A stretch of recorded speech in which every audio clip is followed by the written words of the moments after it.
یہ زندگی بڑی مختصر ہے، یہ پانی کے بلبلے کی طرح ہے، پانی کا بلبلے سے بھی کم ہے، اس کو بھی کچھ دیر لگتی ہے، موت کو تو اتنی دیر بھی نہیں لگتی، یہ پگھلنے والے برف کی طرح ہے۔ تو یہ زندگی ہے، اس کو قیمتی بنا لے، چند روزہ زندگی ہے۔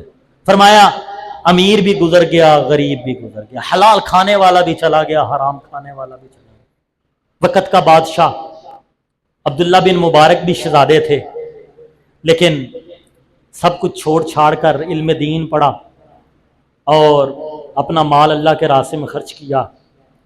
ایک دن اپنے عزیز رشتہ دار بادشاہ کو ملنے کے لیے گئے، سردی کا موسم، چھپر کے پیچھے رات گزاری، ظاہر ہے ٹھنڈ تو لگی ہوگی نا، تو صبح ملنے کے لیے بادشاہ نے دیکھا اپنے رشتہ دار کو، صبح گیا تو بادشاہ پوچھنے لگے عبداللہ سنا تیری رات کیسی گزری؟ اسے تو پتا تھا نا رات کو ٹھٹر رہا تھا، سردی لگی، رات کیسی گزری؟ عبداللہ بن مبارک یقین اتنا مضبوط بنائیے ہمیں کوئی متاثر نہ کر سکے، مضبوط ہوں گے تو حلال پہ آئیں گے، وگرنہ ایسے حرام پہ چلے جائیں گے۔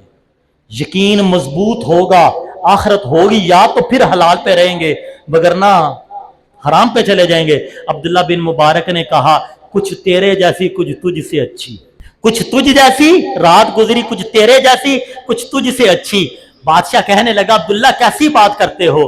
کہنے لگے جب سو گیا تو ململ پہ تھا، میں نیچے گدڑی پر تھے، سو گئے تو کس کو کیا پتا کیا حال ہے، وہ تیرے جیسی ہو گئی، تو ساری رات غفلت میں رہا، مجھے اللہ نے رات کے آخری پہر اپنے حضور کھڑا کر دیا تو وہ تجھ سے بہتر ہو گئے۔ تو میرے محترم بھائیو، یہ زندگی بڑی مختصر ہے، یہ چلی جائے گی، بے ایمانیاں نہ کریں۔ کارخانوں کے اندر جو ملازم کام کرتے ہیں وہ بے ایمانی نہ کریں، اور کارخانے دار بے ایمانی نہ کریں، اور میں اپنے آپ کو کہتا ہوں ہم مولوی لوگ بھی بے ایمانی نہ کریں۔ یہ بڑی مختصر ہے، اس نے گزر جانا ہے، پچھتاوا ہی پچھتاوا ہوگا جو حرام کھا کر جائے گا۔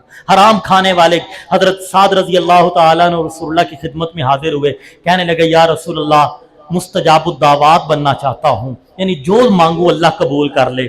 آپ صلی اللہ علیہ وسلم نے فرمایا سعد اپنا کھانا اور پینا پاک کر لے، مستجاب الدعوات بن جائے گا۔ آج ہماری دعائیں قبول نہیں ہوتی، شکوے کس سے کرتے ہیں؟ اللہ سے۔ لو جی یاسین پڑھ کے دعا منگی، بلکہ 71 بار پڑھ کے دعا منگی ہے، پھر بھی نہیں قبول ہوئی۔ میرے بھائیوں میں اکثر یہ کہتا ہوں، جو کہتا ہے نا میری دعا قبول نہیں ہوئی، دوبارہ دہرا دیتا ہوں، بعض اوقات بار سننے سے زیادہ سمجھ میں آ جاتی ہے۔ پہلی تو بات آپ کے آگے منت کرتا ہوں، کبھی یہ نہ کہا کریں ہماری دعا قبول نہیں ہوتی، اس لیے کہ مومن کی ہر دعا قبول ہوتی ہے، اور اگر جو کہتے ہو نا قبول نہیں ہوتی تو وہ دو وجہ سے نہیں ہوتی، یا تو وہ شیطان سے بھی بدتر ہے، اس لیے کہ شیطان کی بھی ہو گئی تھی، یہ شیطان سے بھی گیا گزرا ہے، یا یہ ٹوٹل حرام خور ہے، اس لیے کہ یا شیطان سے برے کی دعا قبول نہیں ہوتی یا حرام کھانے والے کی دعا قبول نہیں ہوتی۔ مومن کی تو دعا قبول ہوتی ہے، وہ اللہ کی مرضی، وہ عنایت فوراً کرے، کچھ دیر کے بعد کرے، یا آخرت میں ذخیرے کے طور پہ رکھ لے، مومن کی دعا رد نہیں ہوتی۔